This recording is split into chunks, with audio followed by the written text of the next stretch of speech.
L'Art nouveau est un mouvement artistique et architectural né à la fin du XIXe siècle et qui perdurera jusqu'à l'aube de la Première Guerre mondiale en 1914. Ce mouvement apparaît en réaction à la prédominance au XIXe siècle d'architecture inspirée du passé, où des copies de bâtiments gréco-romains cohabitent avec le néogothique ou l'éclectisme, qui est un mélange hétérogène de différents styles. Aucun architecte, ni aucune école, n'incarne à lui seul l'Art nouveau. Le mouvement est constitué d'un faisceau de tendances. Présent dans de nombreux pays d'Europe, il comporte des nuances. Cependant, la plupart de ses caractéristiques restent communes. L'inventivité des formes, la présence de rythmes, de couleurs, d'ornementation inspirée de la nature, du corps féminin. La peinture devient un élément du décor.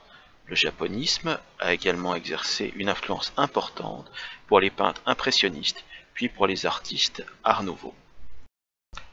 L'utilisation des courbes, des arabesques, et l'emploi de nouveaux matériaux dans la construction, comme le fer, le verre ou la céramique en façade, sont aussi un des éléments caractéristiques de l'Art nouveau. La structure des édifices doit s'adapter à leur fonction. Ce mouvement rénove l'architecture et le mobilier. Les architectes vont s'intéresser à la décoration intérieure, dessinant jusqu'au moindre objet quotidien, œuvrant ainsi à la conception d'une œuvre d'art totale qui touche tout l'espace de vie. L'Art nouveau puise ses racines dans le mouvement Arts and Crafts, apparu en Angleterre dans les années 1860. Il s'apparente à un désir de retour à l'artisanat, à la création de beaux objets utilitaires. William Morris en fut l'un des grands promoteurs, influençant entre autres Charles Rennie Mackintosh à Glasgow. Ils se prononcèrent contre les dérives de l'industrialisation et l'assèchement créatif qu'elle entraîne. Il s'agit de relancer l'art de l'ébénisterie, de la poterie, de l'émaillage, en renouant avec un retour à la nature et à la simplicité. L'Art nouveau s'est propagé initialement en Belgique.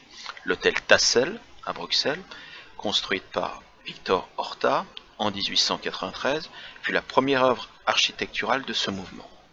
Il doit son originalité à une façon de penser l'architecture tout à fait nouvelle. Dans l'organisation spatiale de cette maison, Horta crée un hall de forme octogonale, servant à la fois d'espace de transition et de distribution vers les niveaux supérieurs. L'autre nouveauté, dans l'espace habitable de l'hôtel Tassel, c'est l'emploi du fer sans aucune dissimulation, que ce soit dans les riches motifs de décoration ou dans la structure de l'édifice. Ainsi, Horta sera le premier à employer l'architecture en fer pour un hôtel particulier. Il conçoit un édifice inédit, avec des meubles qui correspondent au rythme des murs et de l'architecture. Il dessine les motifs des tapis, conçoit les meubles. En France, l'Art nouveau a émergé au début des années 1890 et privilégie les arabesques sur les lignes droites. Il touche principalement l'architecture et les objets de décoration intérieure. L'architecte Hector Guimard en est l'un des plus célèbres représentants. Cependant, ce n'est pas ses travaux d'architecture, mais la décoration des bouches du métro parisien qui le rendra célèbre, où il poussa l'analogie entre structure métallique et forme végétale plus loin encore que ne l'avait fait Horta. Mais c'est la ville de Nancy qui va constituer le plus bel ensemble d'art nouveau français. Émile Gallé, verrier, Jacques Gruber, vitrailliste, Louis Majorel, ébéniste et ferronnier d'art, et bien d'autres créèrent l'école de Nancy. En 1898, Louis Majorel employa Henri Sauvage, un jeune architecte parisien influencé par Guimard, pour la construction de sa propre maison. La conception de la villa aux 3 étages représente l'exemple de l'architecture Art nouveau à Nancy, avec plusieurs fenêtres en demi-cercle et des motifs floraux couvrant les extérieurs. Majorel produisit lui-même les ferronneries ainsi que le mobilier intérieur, les lambris ou encore le majestueux escalier. L'architecture se veut légère, lumineuse et asymétrique. L'intérieur présente de vastes volumes ornés de motifs floraux, éclairés par des vitraux dessinés par Jacques Gruber. Les matériaux utilisés traduisent une grande originalité. Le métal prend une importance considérable, mais aussi la céramique et le verre. Dans les arts graphiques, à Paris, Alphonse Mucha se spécialisa dans le domaine de l'affiche, en pleine expansion à la fin du XIXe siècle.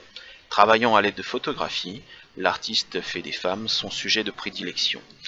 Elles deviennent des représentations idéales au cœur d'ornements végétaux stylisés.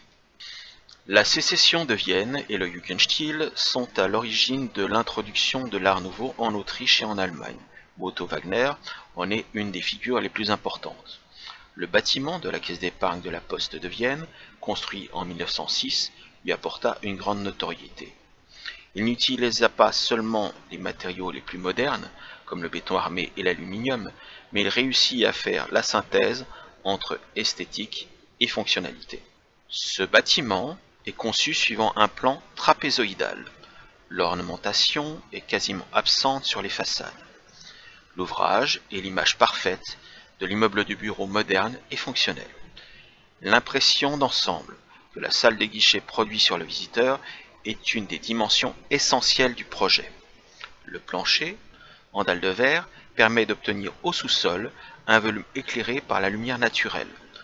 Le toit de la salle est formé d'une enveloppe intérieure, une grande verrière, de forme arrondie. Dans les bureaux, les parois qui subdivisent l'espace sont non porteuses et peuvent être déplacées selon les besoins. Wagner accorda une grande importance à la conception des éléments de détail. Il dessina tout lui-même, du mobilier de bureau aux interrupteurs et aux tapis. Gustav Klimt est un peintre symboliste autrichien et l'un des membres les plus célèbres du mouvement Art nouveau et de la Sécession de Vienne.